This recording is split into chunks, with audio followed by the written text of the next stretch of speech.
मणिपुर नाम के गांव में एक मालती नाम की चुड़ैल अपनी 3 छोटी छोटी बेटियों के साथ एक टूटे फूटे झोपड़े में रहती थी। ये बहुत ही गरीब चुड़ैल थी जिसकी शक्तियां एक जादूगर ने अपने वश में कर ली थी। फिलहाल मालती के पास एक गाय थी गुजारा करने के लिए, जिसका दूध निकालकर वो गाँव के लोगों को बेचने जाया करती थी। लेकिन फिर भी गाँव का कोई शख्स चुड़ैल से कुछ नहीं लेता था, क्योंकि वो बहुत ही डरावनी और भयानक दिखती थी। एक दिन गाय को चारा ठीक से न खिला पाने की वजह से वो भी मर जाती है। अब मैं क्या करूं? ये गाय ही थी जिसकी वजह से मैं अपने बच्चों का पेट भर पा रही थी। अब क्या होगा? कहाँ से खिलाऊंगी इन्हें? मेरे पास तो इतने पैसे भी नहीं कि मैं दूसरी गाय खरीद सकूं। माँ, तुम रोती हुई बिल्कुल भी अच्छी नहीं लगती। देखो ना, तुम्हें रोता देख सिया और खुशबू भी रोने लगे। नहीं नहीं, मेरी बच्चियों रो मत। अब तुम्हारी माँ नहीं रोएगी। चलो अब चुप हो जाओ। अब और क्या कर सकते हैं? किस्मत में दुख लिखा है तो भोगना तो पड़ेगा ही। तभी सभी बच्चे अपनी माँ से खाना मांगने लगते हैं। माँ, बहुत भूख लगी है, कुछ खाने को दो ना।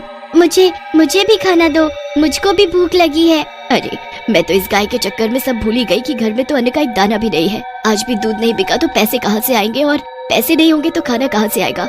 ओह, अब मैं अपनी बच्चियों को क्या खिलाऊं? कहाँ से लाऊंगी बिना पैसों के खाना? ऐसा करती हूँ, पड़ोस से थोड़ा खाना मांग लेती हूँ। मालती अपनी बेटियों के लिए दूसरे घर जाकर खाना मांगने लगती है। कुछ खाने के लिए दे दो, मेरी बेटियां भूखी हैं। घर के अंदर से एक औरत चुड़ैल को बोलती है, जाओ जाओ, हमारे पास कुछ खाने के लिए नहीं है, और अगर मैंने तुम्हें खाने के लिए कुछ दे दिया तो तुम मुझे मार दोगी, गंदी चुड़ैल। चुड़ैल ये सुनकर बहुत दुखी हो जाती है। गांव में कोई भी चुड़ैल और उसकी बेटियों को पसंद नहीं करता था, इसीलिए एक दिन चुड़ैल ने शहर जाने का फैसला किया। उसने अपनी 3 बेटियों को अपने साथ ले जाने का फैसला लिया, ये उम्मीद करते हुए कि शायद शहर के लोग उन्हें स्वीकार करेंगे अगर वो देखेंगे कि उनकी बेटियां कितनी अच्छी तरह से व्यवहार करती हैं और दयालु हैं। चुड़ैल की तीनों बेटियां शहर जाने के फैसले से बहुत खुश होती हैं। माँ, हम शहर कितने दिन में जाएंगे? बस कल ही रवाना हो जाएंगे। अरे वाह, हम कल शहर जाएंगे। पता नहीं शहर कैसा दिखता होगा। माँ, शहर में तो बड़ी बड़ी इमारतें होती होंगी ना? हाँ, वह बहुत बड़ी बड़ी इमारतें होती हैं और वहाँ पर हमें काम भी मिल जाएगा। फिर मैं तुम सबको सुकून से पाल सकूंगी। माँ, इन गाँव वालों ने तो हमें नहीं अपनाया, पर क्या शहर वाले हमें स्वीकार करेंगे? जरूर करेंगे, कुछ न कुछ तो होगा ही। अगले ही दिन चुड़ैल और उसकी 3 बेटियां शहर के लिए निकल पड़ते हैं। जब वे कस्बे से गुजरे तो लोगों ने उन्हें घृणा और भय से देखा, और कुछ ने उनकी पीठ पीछे कानाफूसी भी की। ये चुड़ैल कितनी भयानक है। हाँ, तुम सही कह रहे हो। कहीं ये चुड़ैल पूरे शहर में कोई मुसीबत न ला दे। हाँ। चुड़ैल की तीनों बेटियां सबकी बातें सुन रही होती हैं। माँ, मुझे तो नहीं लगता कि इस शहर में भी लोग हमें स्वीकार करेंगे। अब हमारा क्या होगा? अब तो हम वापस गांव भी नहीं जा सकते। अचानक से उनके सामने एक जादूगर बूढ़ा आदमी आ जाता है। अरे वाह, देखो तो हमारे शहर में कौन आया है। एक अच्छी चुड़ैल और उसकी प्यारी प्यारी 3 बेटियां भी हैं। माँ, ये अंकल तो बहुत अच्छे हैं, हमसे कितनी अच्छे से बातें कर रहे हैं। माँ, क्या ये अंकल आपको जानते हैं? नहीं बेटा, मैं इन्हें नहीं जानती, पर इतनी तसल्ली है कि कोई तो हमसे अच्छे से व्यवहार कर रहा है। तभी बूढ़ा जादूगर अपनी झोली में से चुड़ैल की तीनों बेटियों को एक जादुई रत्न की माला देता है। ये लो बच्चियों, ये एक जादुई रत्न है। इसे तुम हमेशा अपने गले में पहन कर रखना। ये तुम सबकी पूरे वक्त में हिफाजत करेगा। अरे वाह, ये तो बहुत सुंदर है, कितना चमकदार है। हाँ, ये बहुत सुंदर है अंकल। आपका बहुत बहुत शुक्रिया इस कीमती तोहफे का। मैं जानता हूँ इस शहर के लोग तुम्हारे बारे में क्या सोचते हैं। तुम्हारा यहाँ रहना मुश्किल हो सकता है, इसीलिए मैंने तुम्हें रत्न दिए हैं। लेकिन इसका ध्यान से इस्तेमाल करना, ये बहुत शक्तिशाली रत्न है। जी, आपने जैसा कहा वैसा ही होगा, मैं बच्चियों को समझा दूंगी। इतना कहकर वो बूढ़ा जादूगर वहाँ से गायब हो जाता है। थोड़ी ही देर बाद वहाँ रात हो जाती है, लेकिन चुड़ैल और उसकी बेटियों को रहने के लिए कोई जगह नहीं मिलती। माँ, मैं बहुत थक चुकी हूँ। मैं भी बहुत थक चुकी हूँ। बस जैसे ही कहीं ठहरने की जगह मिलती है हम वहाँ आराम करेंगे। चुड़ैल और उसकी बेटियाँ चलते चलते एक सुनसान रास्ते पर आ जाती हैं। तभी एक बड़ा भयानक सा भूत उनके सामने आ जाता है।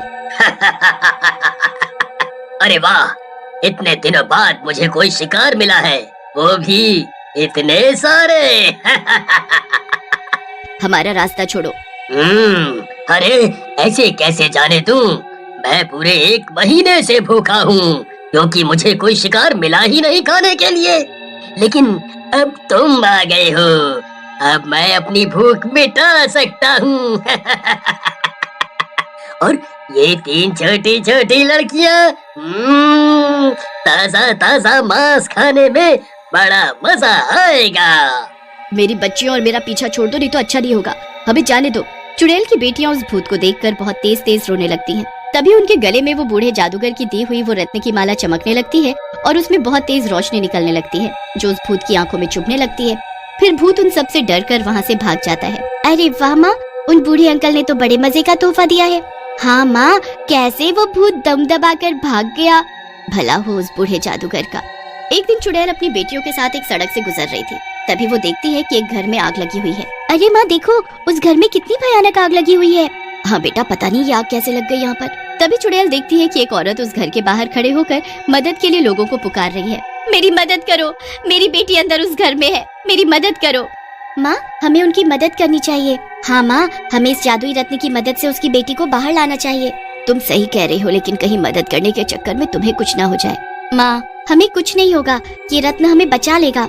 तभी रिंकी और खुशबू अपने रत्न की मदद से उस जल रहे घर के अंदर घुस जाते हैं, लेकिन रत्न की वजह से आग उन्हें नहीं लग रही थी। रिंकी और खुशबू अब उस औरत की बेटी को ढूंढने लगते हैं। हमें घर का हर कोना ढूंढना होगा। हाँ, मैं भी घर की दूसरी तरफ उसे ढूंढने जाती हूँ। तभी उन दोनों को एक छोटी बच्ची के रोने की आवाज आती है। मुझे बचाओ, मुझे मम्मी के पास जाना है, बचाओ मुझे। रिंकी और खुशबू उस छोटी बच्ची के पास पहुंच जाती हैं और उसे गोद में उठाकर उसे घर के बाहर ले आती हैं। मेरी बच्ची, तुम्हें कुछ हुआ तो नहीं? कहीं चोट तो नहीं लगी? नहीं माँ, मैं बिल्कुल ठीक हूँ। तुम दोनों का बहुत बहुत शुक्रिया मेरी बच्ची को बचाने के लिए। लेकिन तुम दोनों उस आग में गई कैसे? और तुम दोनों को तो मैंने इस शहर में पहले कभी नहीं देखा। क्या तुम इस शहर में नई हो? जी, हम इस शहर में नए हैं और हमारे इस जादुई रत्न की वजह से ही हम उस आग में जा पाए और हमें आग नहीं लग पाई। तुम दोनों अकेली हो? तुम्हारे साथ और कोई नहीं है? नहीं नहीं, हमारे साथ हमारी माँ और एक और बहन है। तभी वहाँ पर चुड़ैल और सिया आ जाते हैं। चुड़ैल को देखकर वो औरत घबरा जाती है। नहीं नहीं, आप घबराए नहीं, मैं आपको कुछ नहीं करूंगी। मेरी शक्तियाँ एक बुरे जादूगर ने अपने वश में कर ली है, जिसकी वजह से मैं कुछ नहीं कर सकती। लेकिन आप यहाँ क्या कर रही हैं? चुड़ैल उस औरत को सारी बात बताती है। चुड़ैल की बातें सुनकर वो औरत भावुक हो जाती है।